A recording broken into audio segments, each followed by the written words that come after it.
Good afternoon, everybody. Our thoughts are with the people of the Bahamas who've experienced savage destruction over the last 24 hours. And as Hurricane Dorian continues on a path toward North Carolina, our state is facing the very real likelihood of storm damage. The latest forecast shows North Carolina could begin to feel the impacts of Dorian as early as Wednesday morning. We've been in constant contact with the National Hurricane Center, and we have consulted our experts.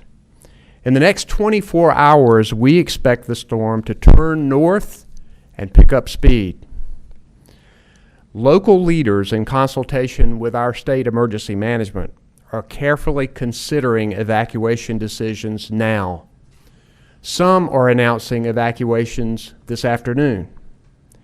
I urge you to listen to your local officials, and if they order an evacuation, please follow their instructions. We know that these evacuations are inconvenient, difficult, and sometimes costly, but we must realize the potential deadly cost of refusing to evacuate when told. We have to respect the threat that Dorian brings. Today, I ask the President for a federal disaster declaration in anticipation of the storm's damage so that we can get federal help if we need it. Our State Emergency Operations Center is fully operational. Local, state, federal, nonprofit, and private sector partners are preparing right here as we speak. I have today activated 300 members of the North Carolina National Guard. We have hundreds of North Carolina's Highway Patrol troopers who will monitor major roadways throughout North Carolina to help evacuees. The Department of Transportation has moved resources toward the eastern side of the state to help motorists and patrol the highways. Swift water teams and search and rescue teams are ready to respond if they're needed. Incident management teams made up of emergency managers from non-affected areas will help counties that are affected with emergency operations. If you have not already done so, please make sure that your family is prepared, and please include your pets in your plans. Commercial fishermen should remove all fishing gear from the water before the storm's arrival, and boat owners in coastal areas should secure their boats now. Because this storm is anticipated to pick up speed, time is running out to get ready. So please, stock your emergency kit to support your family and pets for several days. Know what you will do if you have to evacuate with your family. Stay informed and know how to get severe weather alerts. Visit readync.org for helpful checklists so that you can make sure you've done everything you need to do. Preparations that you can make now could save your life later or lessen the chance that you might need rescue or shelter during a storm. Now I'm going to turn it over to Emergency Management Director Mike Sprayberry to brief us on a few issues. Thank you, Governor, and good afternoon. As the Governor said, the State Emergency Operations Center is now fully activated at a level 1 with all of our partners. We're on a 24-hour operation right now. We're also having conference calls with the National Hurricane Center each day. Rain, storm surge, and winds will be a significant threat for Hurricane Dorian east of I-95, with the greatest hazards being along our coastline. The greatest impacts will be felt Thursday and Friday, but we can begin to feel the impacts as early as Wednesday. What that means is we need to have all of our preparedness actions completed by Wednesday. That's for everybody. Also, as the Governor stated, we've been working to mobilize and deploy numerous assets. We want to have all of our assets staged and in place prior to the onset of tropical storm force winds. We've activated our sheltering operation for both medical support and general population, and we're prepared to shelter pets as necessary. Disaster contracts for fuel and generators have been approved as well. Food and water push packs are being pushed out to the counties as they request it. The National Guard and search and rescue teams are moving into their final staging positions. Conference calls are being held with our county partners each day. They're meeting with their county control groups to make final decisions on sheltering and evacuations. In closing, let me thank our local partners for everything that they're doing and remind everyone to follow the instructions of their local officials and to maintain situational awareness through their local media. Thank you very much. Thank you, sir. So we have with us today a FEMA partner. We also have our meteorologist, Katie Webster, our secretary, Eric Hooks of the Department of Public Safety, General Todd Hunt from the North Carolina National Guard, Colonel Glenn McNeil, Commander of the North Carolina Highway Patrol, Chief Engineer Tim Little from the North Carolina Department of Transportation, and Monica McGee is our sign language interpreter. We'll be glad to take questions. Yes, sir.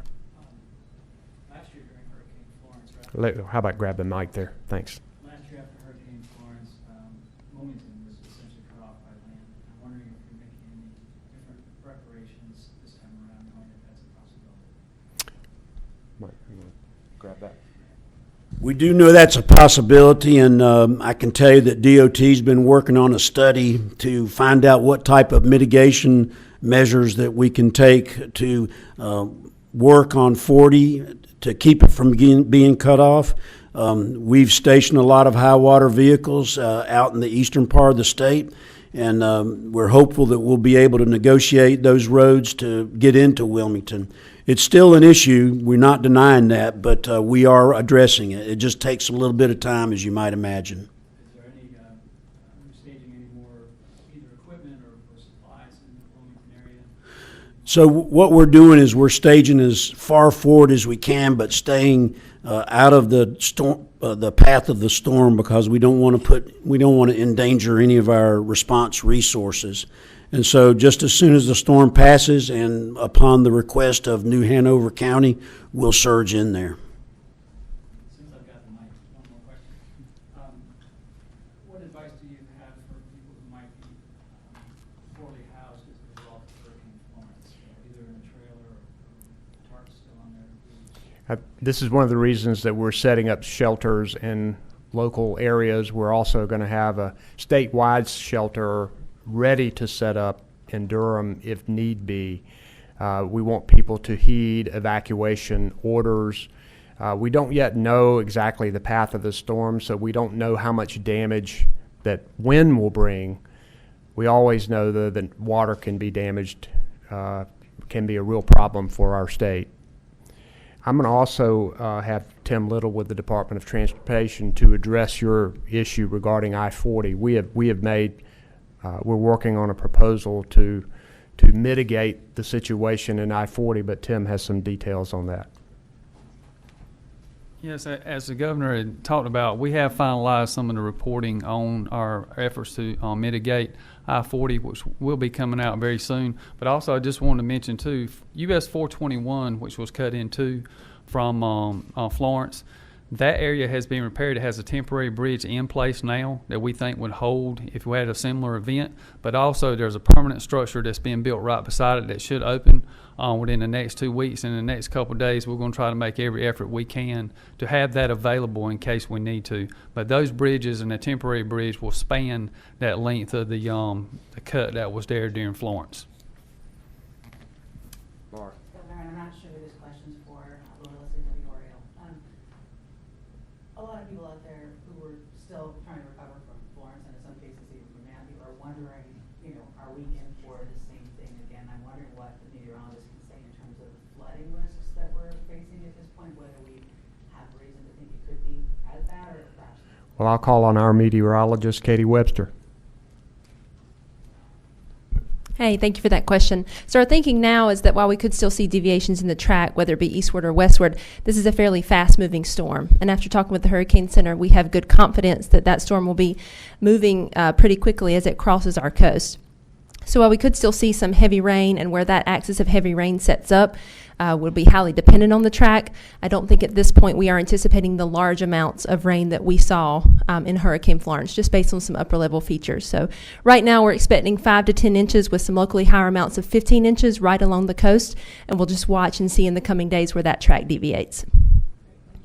And one last question, how has, and I talked a little bit today, COO Director Sprague about this, how has Florence changed how the state is preparing for Dorian? So some of the things that we've done, I mentioned earlier that we had after-action reports done with our local emergency managers, and we asked for them to critique our performance. We took those critiques and incorporated them into our planning, which was specifically focused, I think, on having more swiftwater rescue assets, which we have subsequently purchased 46 additional swiftwater rescue boats, as well as, most importantly, sheltering. So I think you're seeing that we are activating our shelter operations a lot earlier. We are standing up a medical support shelter earlier, and we want to be in place so that when folks begin to evacuate, that we have some solutions for them and places to go to. You had mentioned a shelter being set up in Durham. Do you know where that shelter would be set up? There's a Sears that was shut down. It'll be set up there. Yes, at Northgate. This is one of the things that we learned from Florence, is that sometimes the local shelters can be overwhelmed when we have hundreds of thousands of people who are evacuating. And we had to figure out the logistics of setting a shelter up at the Friday Center and other places. And so we've learned that we do that early now, and to make sure that we've got a major evacuation center away from the eastern part of the state to handle it, because we know already there's some localities that are beginning mandatory evacuations now. So we know people will be heading west and heading for safer areas. Any other questions? All right, we'll probably give a briefing at some point tomorrow, and we'll let you know. Thank you very much.